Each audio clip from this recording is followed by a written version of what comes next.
Hey everybody, my name is John, um, and I'm a recovery coach here on EHAB. And today I want to talk to you about people, places, and things. Um, Chances are you're going to end up in the rooms, what we call the rooms, NA or AA or one of the A's, or you've already been, or you're going to be going into treatment centers, but you'll come across this terminology, people, places, and things. Um, I'm going to talk about it from a personal understanding and experience, um, because I think that's going to help you guys better connect with what I'm trying to impart to you. Because I think people, places, and things is a vastly underrated narrative that can significantly help people in their recoveries if they understand what it means and what it is.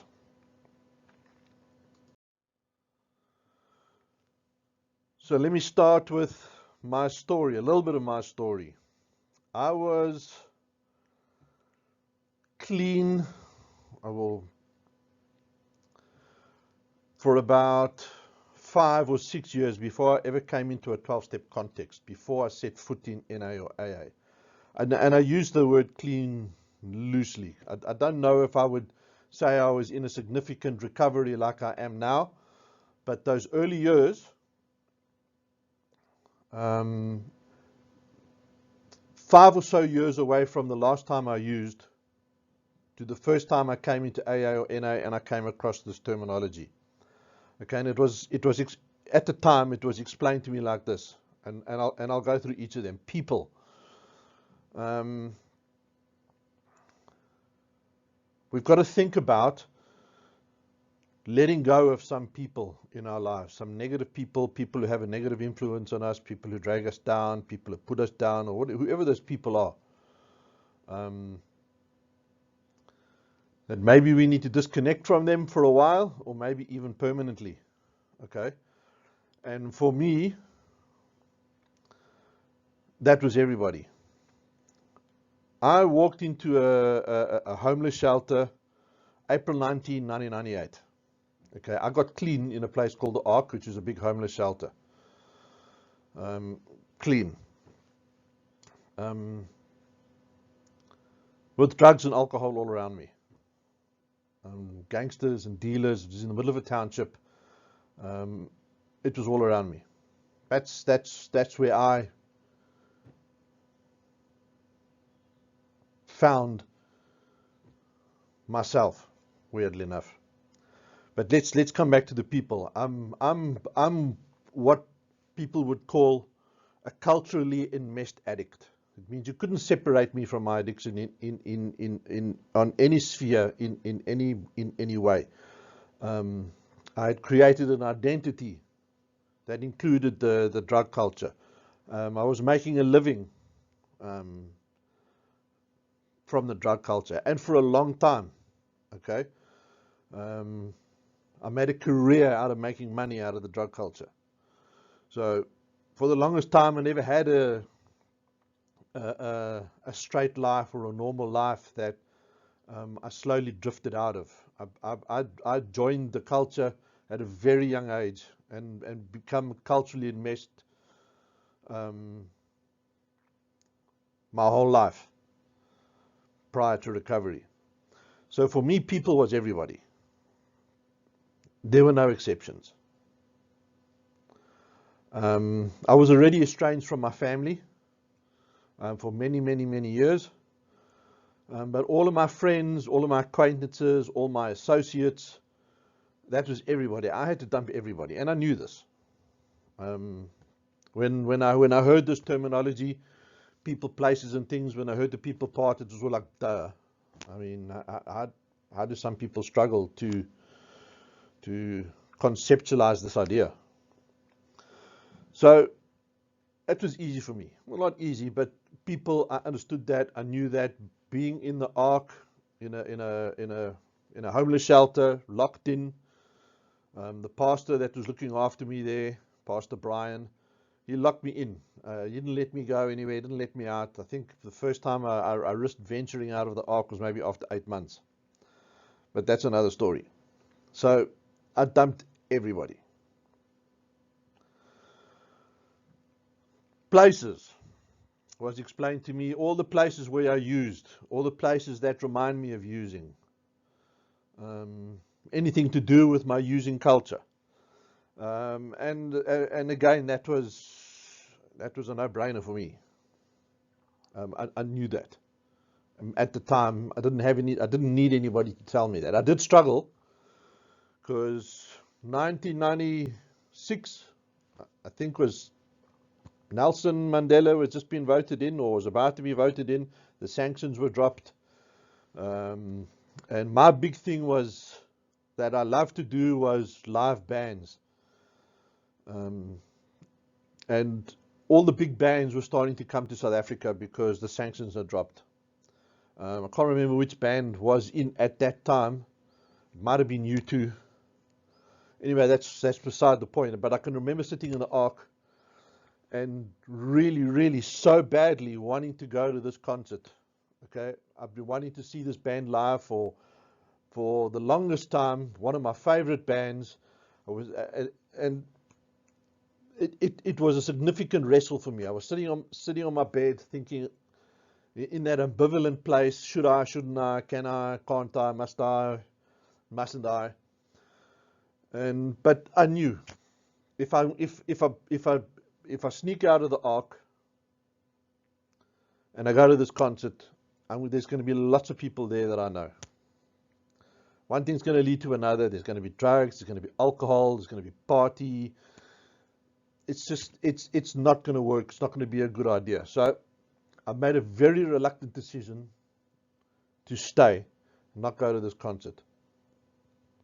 Very angrily. I was fed up, angry, irritated, but I knew if I went, it was over. So that was a big struggle for me, and all the other obvious places, the pubs, the clubs, the parties, the raves. I knew the biker rallies was a big one for me because I was a biker for many years and I loved going to the rallies. But the rallies were somewhere where I would absolutely flip and debauch on drugs and alcohol. So the biker rallies, definitely a no for me. Might be different for you. Working with men and women in the treatment center where I used to work for the last 15 or so years, I encountered many of them that used to use alone. And they didn't go out. They'd stay at home and they'd stay in their rooms, using their rooms. So that's a significant place for some people. And a suggestion I would make to those people is try and change that somehow. Maybe different furniture. Maybe paint the room. Maybe move to another room. Move to another flat if that's possible. But break that spiritual dynamic that's around where you used to use. Okay? So people work out who the people are in your life that you're going to need to step away from. Maybe for some of them it's not forever. For me, it wasn't forever. Okay, in the beginning it was everybody, but further years down into my recovery, when I was strong and stable, I've reconnected with a lot of those people, and I'm very dear friends with some of them. Most of them have grown out of using and married and jobs and all of that. There's one or two that still use, but it's no longer a threat to me. It's not a problem for me. But in the beginning, it was definitely something I had to do. People, places. So all the places, work out what that is for you and consider making some changes there. Okay, so people, places, that's kind of obvious, kind of easy. Things. Now this is a different dynamic. This is not so obvious. And a lot of people don't understand things on a personal enough level. Okay, and I think a lot of people get tripped up because they don't consider the things. What are the things that we need to avoid, or we need to change, or we need to stay away from, or we need to do differently? Okay? And it was explained to me like this. Anything, I think it was Colin that explained this to me, anything that keeps me anchored to my using or my using culture. Okay, everybody's got a using culture. And you've got two using cultures. You've got an internal using culture and an external using culture. Okay? The internal using culture is how you make it okay inside your head to use. External using culture is where you use and how you use, and there's a lot of spirituality. There's a big spiritual element to that. Okay, and there's a lot of habit and a lot of ritual in our using cultures. And maybe I'll elaborate that in another talk. But let's stick to things. So I'm gonna personalize this now. Okay, there's 5 things or 6 things that I had to make changes with, and some of them weren't immediately obvious. They became clearer to me the further I got into recovery, and the more meetings I started to attend. When I came into a 12-step context, it became even more clearer to me that there were things about me that had to change, old things that hadn't changed. Okay, those 5 or so years before I came into a 12-step fellowship, I can say with some conviction that I was a dry drunk. I wasn't using, but much of who I was, how I thought and how I behaved, and my worldview and my attitude was the same. I'll elaborate that shortly. So let's look at things for me. The first thing I encountered that really needed to change was music. In the Ark where I was, it's a very primitive place. No luxuries there at all. Very basic and hard. It's hard in there. You know, there's no hot water to shower in, and the winters are cold there in Cape Town. Food was really, really dismal. The long, big bungalows where you crammed in with everybody, a lot of people off the streets. But it was better than the streets for me. As hard or as tough as the Ark was, it was better than where I'd come from. I never lost sight of that. So I was willing to put up with that, just to not go back where I was. But I thought, okay, I'm going to organize some music. Music was always a big passion of mine, still is. But music will make it a bit more bearable, a bit better to endure. I was very into the grunge music scene at that stage. So I organized some Pearl Jam and Nirvana and Alice in Chains and Soundgarden and the little cassette player. We had little cassette tapes. Some of you youngsters won't know what that means. Anyway, it was music. We didn't have computers in those days, or MP3s, or CDs were still quite new. Anyway, got some cassettes, little cassette player, music, headphones. Put the headphones in, and within hours, I was suffering from the worst case of FOMO you can imagine. Okay, FOMO means fear of missing out. And it's one of the biggest triggers for us in addictions, especially for youngsters coming out of party backgrounds. FOMO, it's a killer. It's something that you need to work into your relapse awareness and prevention program. Okay, so within a day, I knew that this music was not a good plan, and I binned it. I gave it all away. Can't listen to that music, and it made me crave like on steroids. So, and what some people don't realize, what we know is that craving is genuine suffering. I mean, when we crave, it's a really flippin' torturous place. So I didn't see the point in torturing myself. Gave the music away. I only listened to gospel music for the first 3.5 years of my clean time. Slowly but surely, I allowed music back into my life, and now it's no longer a trigger for me. It's not a problem for me. I listen to my music. I enjoy it very much, even more than when I was using.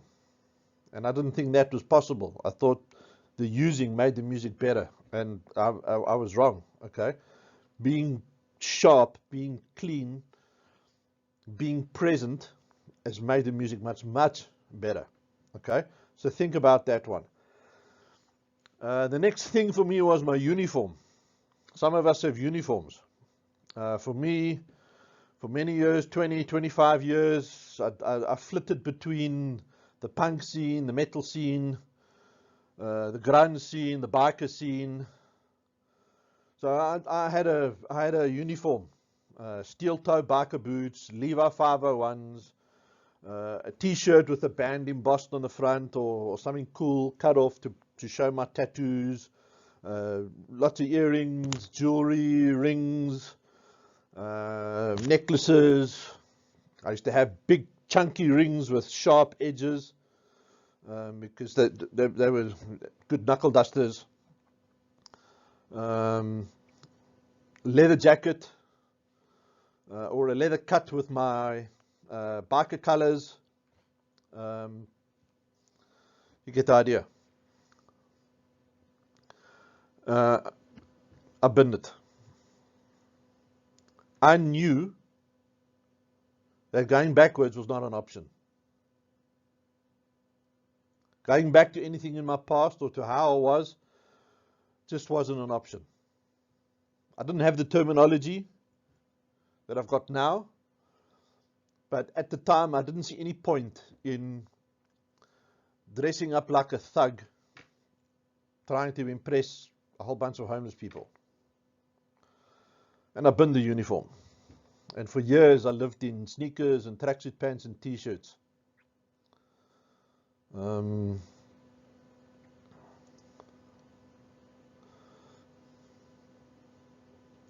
next one was a bit harder and less obvious, but started to become more and more apparent to me, especially coming into a 12-step context, and it was my attitude. And there were two practical things that I needed to change, outward changes about my attitude. The way I walked,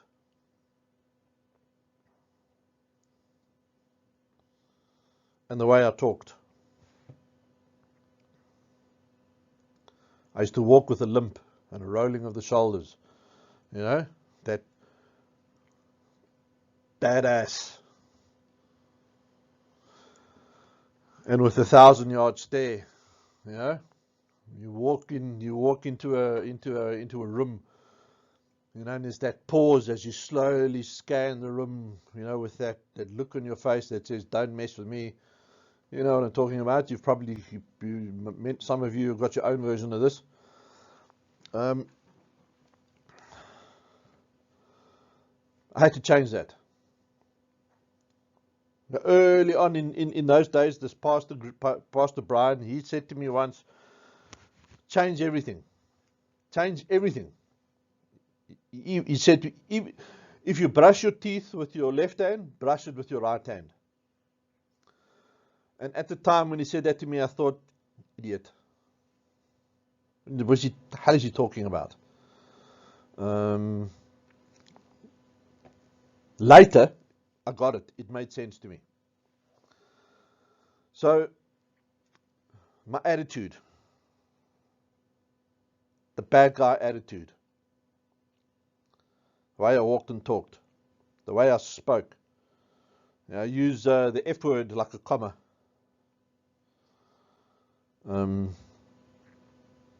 It all had to change. And it took some confrontation with the people around me, with my sponsor, with my 12-step fellowship group, with Colin, and with some of my friends. And it took a while to change. And 22 years into this journey, I still struggle with my attitude sometimes. Okay, the a-hole is never far from the service. I've finally come to accept that it's always there. It's a part of me, and I need to take responsibility for myself that he doesn't escape so often. He still escapes every now and again, especially when I'm hungry and tired. But the difference is I can rein it in very quickly, and I know what to do next. I've got no problem owning my stuff, and I've got no problem making amends. So attitude, what's that? That's 3. 4th thing was same principle as the music. Was I had to check what I was watching. Every opportunity we had to go and get movies, VHS movies. We didn't have DVDs back then. They were still on VHS. Go and get a VHS movie. You always look for, ultra-violence, gangsters, drugs, drug dealing, explicit sex, that kind of stuff. And again, I found it just wasn't conducive for me. It made me crave. It made me FOMO. So for a long time, I regulated what I watched. Stuck to PG, or read books, or just avoided anything that drew my mind back into the using culture. Okay, and I found movies was a very powerful dynamic to do that, especially choosing those kind of things to watch. So that had to change. And then the last one, and again, this was only later. It became apparent further on in my journey, and this is my propensity to being dodgy.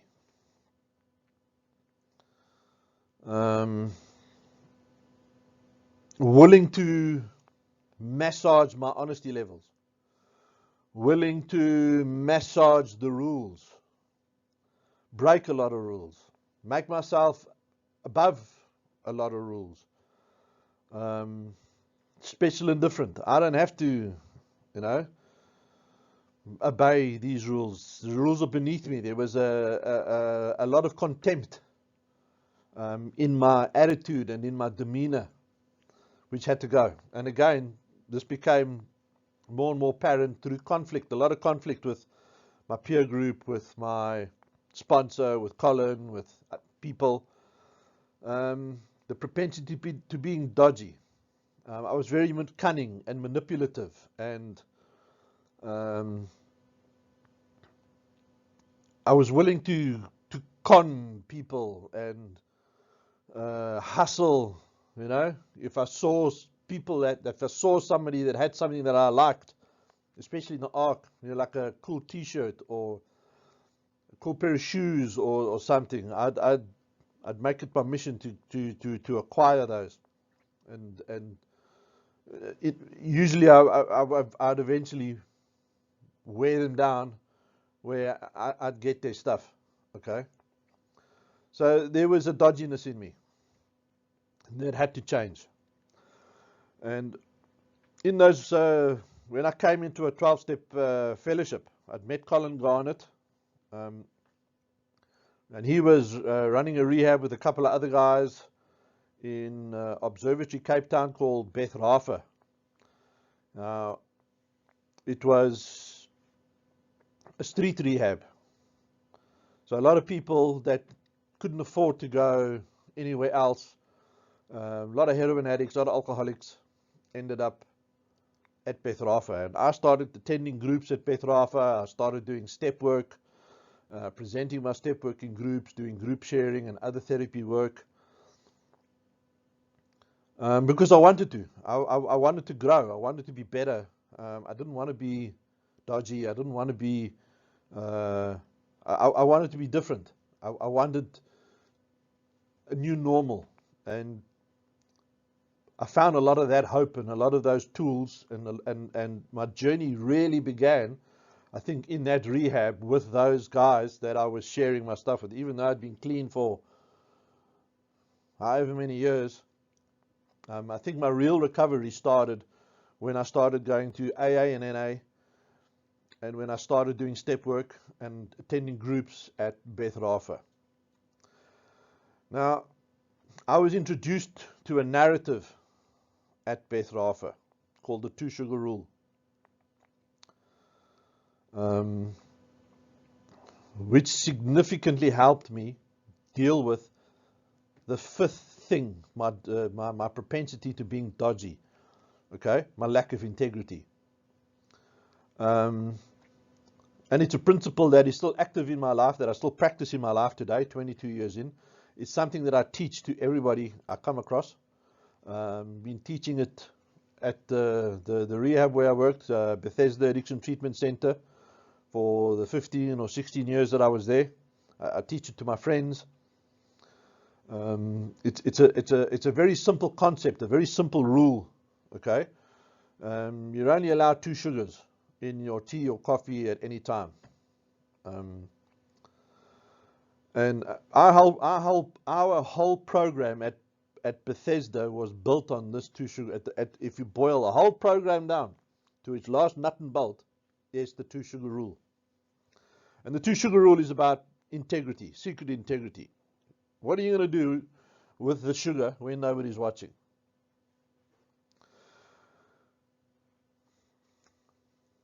Colin Garnett has got an excellent lecture or podcast, you know what I mean, on the 2 sugar rule. Okay? It's his concept. He taught it to me. He taught it to these guys at Beth Rafa. Hear it out of the horse's mouth. Not that I'm calling Colin a horse.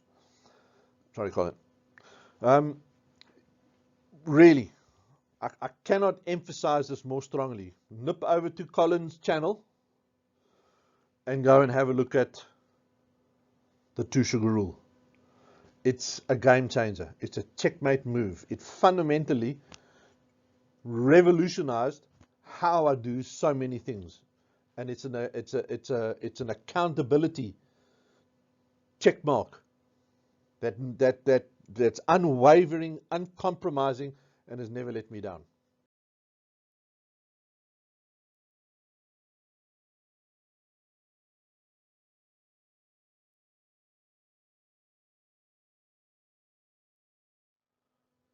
Okay. Hope that's clear or clearer. Now some homework for you guys. Optional homework. Just to help you to personalize this information more into your own context. Very simple. Notepad, draw 3 columns, people, places, things, and start making your own list. Who are the people that you're going to need to consider distancing yourself from, maybe even dumping altogether. Places, what are the places for you?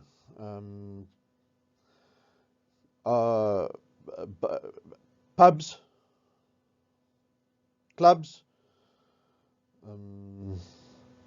a lot of alcoholics. The big book of AA, I think it's in there. They tell you that one of the most frequent places that alcoholics relapse is in pubs, drinking orange juice, watching sport.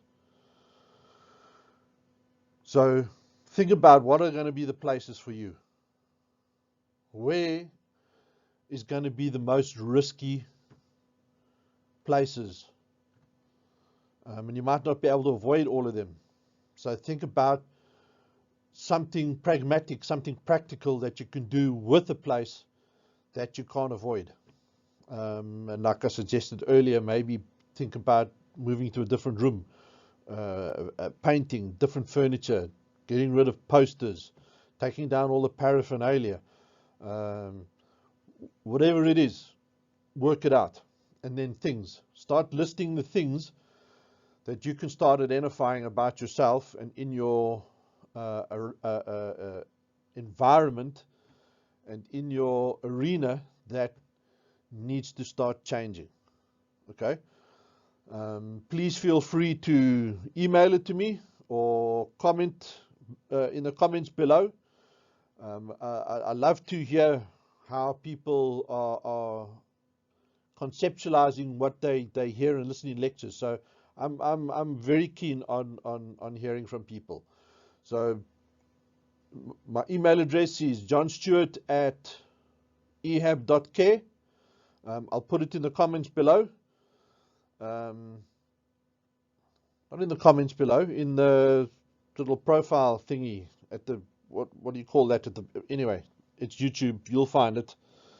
I'll also include a couple of links there to Colin's 2 Sugar Rule lecture, some other lectures of mine that I think are relevant to this lecture. Like I'm going to do one after this called on the dry drunk syndrome, because as I said, I feel I was a dry drunk more than anything else in those early years. I wasn't using any minor mood altering chemicals, but there were definitely a lot of behaviors and obsessions and attitudes and that were still in play in those early years, and that only really started to get dealt with when I started going to AA, NA, doing step work, all of that.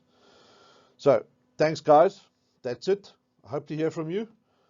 I'll see you on the next slide. We were just going to thank some people. So thank you to Bethesda Retreat for, I also work there, but I do a lot of my lectures there. So office space, internet line. Thank you, Bethesda. Bethesda Retreat, sober living with a difference. If you're looking for sober living, look no further. Check the website out. See if it's a good fit for you. I want to thank Marlene from Kubenka Brands. She helps me with all my graphic design stuff. So if you're looking for graphic design stuff, send her an email. And then if you want to spend any more time with me, if you're looking to get into a therapeutic process with me, you come and find me on ehab.care. I'm one of the recovery coaches there. So don't forget, click the subscribe button below. Very important. And the little alarm thingy next, if you want to be notified whenever we post new videos. So that's it from me. John out.